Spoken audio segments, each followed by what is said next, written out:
Salut tout le monde, c'est Kirby54, j'espère que vous allez super bien.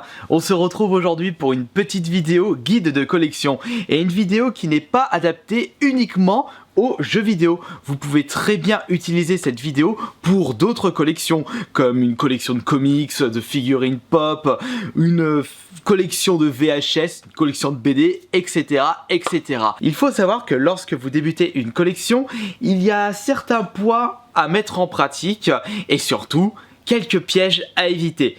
Et ce sont les pièges à éviter qui vont nous intéresser pour le sujet de cette vidéo. J'en ai dénombré 5.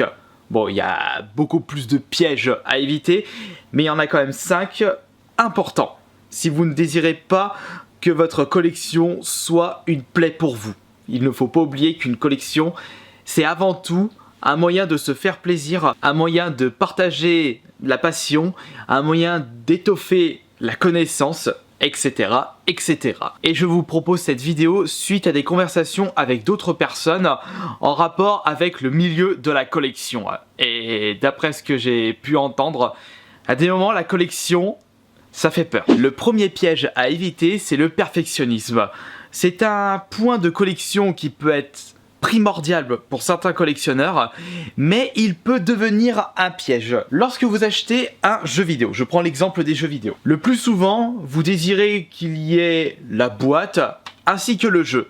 Certaines personnes ne prêtent pas attention à tout ce qui est prospectus, notice de jeu, car avant tout, ces personnes-là souhaitent jouer au jeu qu'ils possèdent dans la collection et pas forcément posséder une pièce impeccable pour leur collection. Vous désirez chercher des jeux Super Nintendo pour votre collection afin d'y jouer comme à l'époque, vous allez juste essayer de dénicher des cartouches seules de Super Nintendo. Alors que le perfectionniste, lui, il va souhaiter avoir la boîte, ainsi que la notice, la cale, etc., etc. Cela peut devenir un piège au moment où cette personne souhaite vraiment un objet le plus impeccable possible.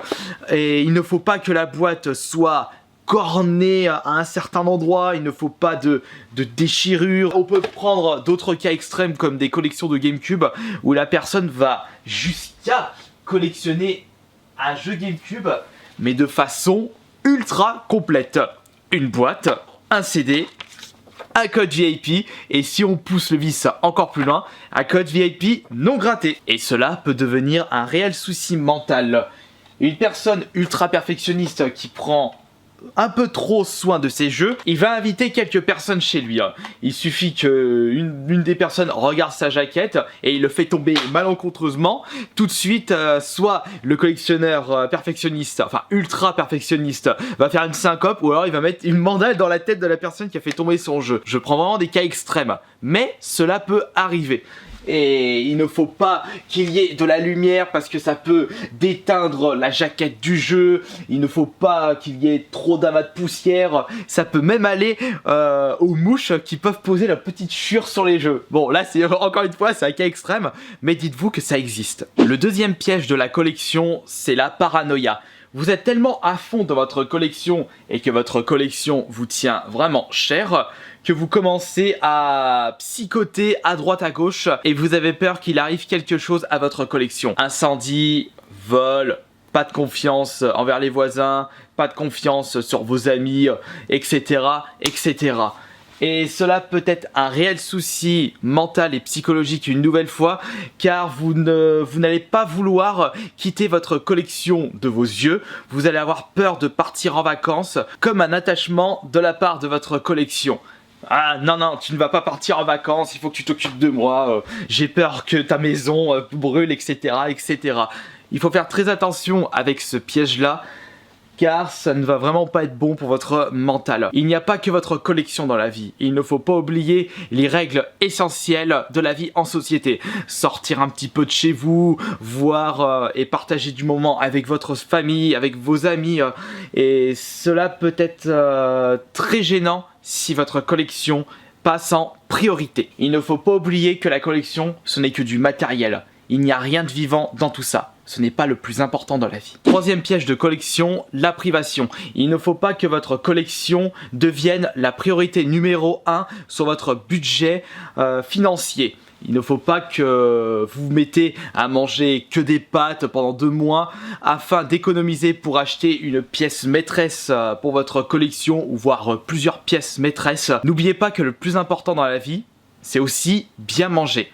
Mettez-vous un certain budget par rapport à ce que vous gagnez dans votre vie. Si vous touchez des salaires de 3 000, 4 000 euros, vous pouvez vous permettre de mettre un budget mensuel de 1 000 euros pour votre collection, mais ne faites pas la même chose si vous touchez que 1 500 euros par mois. Bien manger dans la vie, c'est le début du bonheur. Je le dis souvent ça, car si vous commencez à mal manger, à vous priver de bonnes choses, ou même vous priver de vacances, vous priver de sorties, pour votre collection alors que c'est quelque chose que vous aimez tout particulièrement, cela peut être un réel souci pour votre avenir. De mon côté, c'est vrai que je mets beaucoup de budget dans la collection, mais cela ne m'empêche pas d'acheter de temps en temps, voire souvent, des bons steaks à 5 € pièce, de la bonne viande, du bon fromage AOC. Et il n'y a pas que la nourriture, il faut garder un certain budget pour les imprévus. Par exemple, si vous avez des soucis en ce qui concerne votre voiture, de mon côté, j'ai une certaine somme en réserve s'il m'arrive quelque chose de grave par rapport à la voiture. Et je sais que je n'aurai jamais ce souci-là, car je ne me prive pas par rapport à ma collection. Et puis c'est également l'avantage lorsque l'on chine les bonnes affaires. Vous n'allez pas commencer à mettre 100, 200, enfin des centaines d'euros uniquement pour un jeu. Pour moi, ce sont des petits prix et ce n'est pas ça qui va faire du tort à mon compte bancaire. Voilà pourquoi il faut faire très attention sur le budget dédié à la collection. Vous avez déjà parlé de ce quatrième piège auparavant, mais c'est toujours bien de faire quelques piqûres de rappel. C'est le piège de l'achat compulsif. Quelle est la différence entre un achat réfléchi et un achat compulsif? J'ai passé, je me souviens, des heures sur ce sujet-là pour savoir si j'étais un acheteur compulsif ou un passionné. Enfin, on peut très bien être passionné et acheteur compulsif. On va pas revenir sur ce débat-là. Un achat compulsif, c'est lorsque vous voyez quelque chose en magasin et vous ne pouvez vraiment pas vous empêcher d'acheter cet objet-là. Vous ne réfléchissez pas avant d'acheter cet objet. Vous pouvez très bien, avant d'acheter un objet en cash, est-ce que vous pouvez le trouver moins cher sur internet? Est-ce qu'il a un réel intérêt dans votre collection? Est-ce que vous allez ne pas le regretter? Je vois ce Mario Bros 2 en excellent état en cash à 50 €. J'ai le budget pour m'acheter ce jeu. Mais est-ce que je l'achète? C'est un jeu qui n'est pas si rare que ça, il est très commun, il y a possibilité pour moi de le trouver à 20 €, voire moins, si je cherche bien sur internet ou dans les vides-greniers, si j'en attends un petit peu. Ne soyons pas trop précipités. Et voilà, c'est comme cela que vous pouvez savoir si vous êtes un acheteur compulsif. Qu'est-ce qui est tombé? C'est pas grave, il y a une boîte de protection. Un acheteur compulsif ou un acheteur réfléchi. Si vous êtes dans cette optique de collectionner à fond et à fond, vous pouvez avoir un certain manque lorsque vous n'achetez rien du tout en l'espace de 3 semaines voire 1 mois. Et vous commencez à acheter n'importe quoi.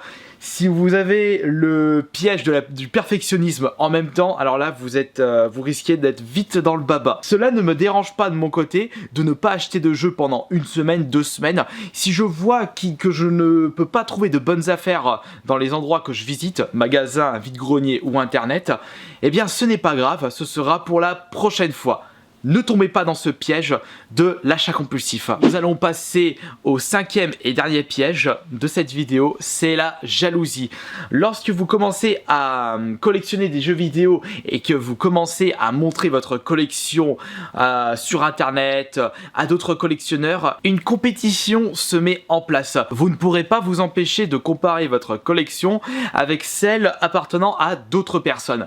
Est-ce que cette personne possède ces jeux-là? Ah zut, il possède ces jeux-là, j'aimerais bien les avoir. Oh non, non, il a trop de jeux, je suis jaloux de sa collection. Un certain malaise commence à se mettre en place.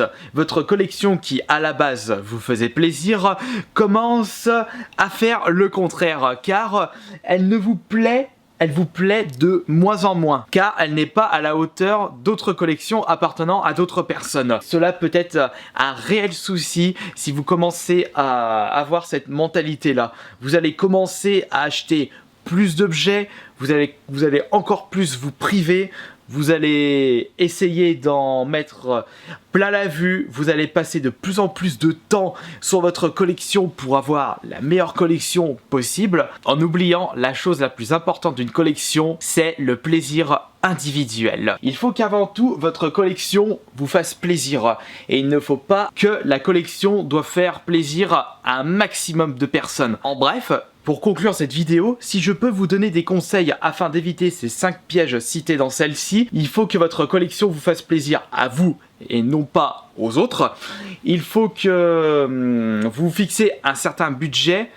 Il ne faut pas avoir cette mentalité d'ultra perfectionniste. Si vous achetez un jeu que vous avez vraiment envie d'acheter depuis des mois, c'est pas grave s'il manque la notice, vous la retrouverez plus tard. Et il ne faut pas que vous commencez à psychoter un petit peu sur votre collection. Après tout, si elle commence à brûler ou si quelqu'un vous vole, bah c'est pas de chance. Mais il ne faut pas que vous commencez à vous priver de liberté comme si c'était votre prison, la collection. Ce serait vraiment dommage de passer à côté de belles choses dans la vie. Et n'oubliez pas la chose la plus importante, bien manger. Ne pas vous priver, bien sûr. C'est bête ce que je suis en train de dire, mais il y en a, ils arrivent à se mettre dans des situations pour pouvoir acheter des pièces ultra chères pour leur collection. C'est grave d'en arriver là, mais ça arrive. N'oubliez pas votre famille, vos amis. C'est la chose la plus importante dans la vie. Une nouvelle vidéo divertissante où j'ai souhaité rester un petit peu plus calme. Si vous désirez d'autres vidéos où je suis autant calme, n'hésitez pas à m'en faire part dans l'espace des commentaires. Merci et à tout à l'heure.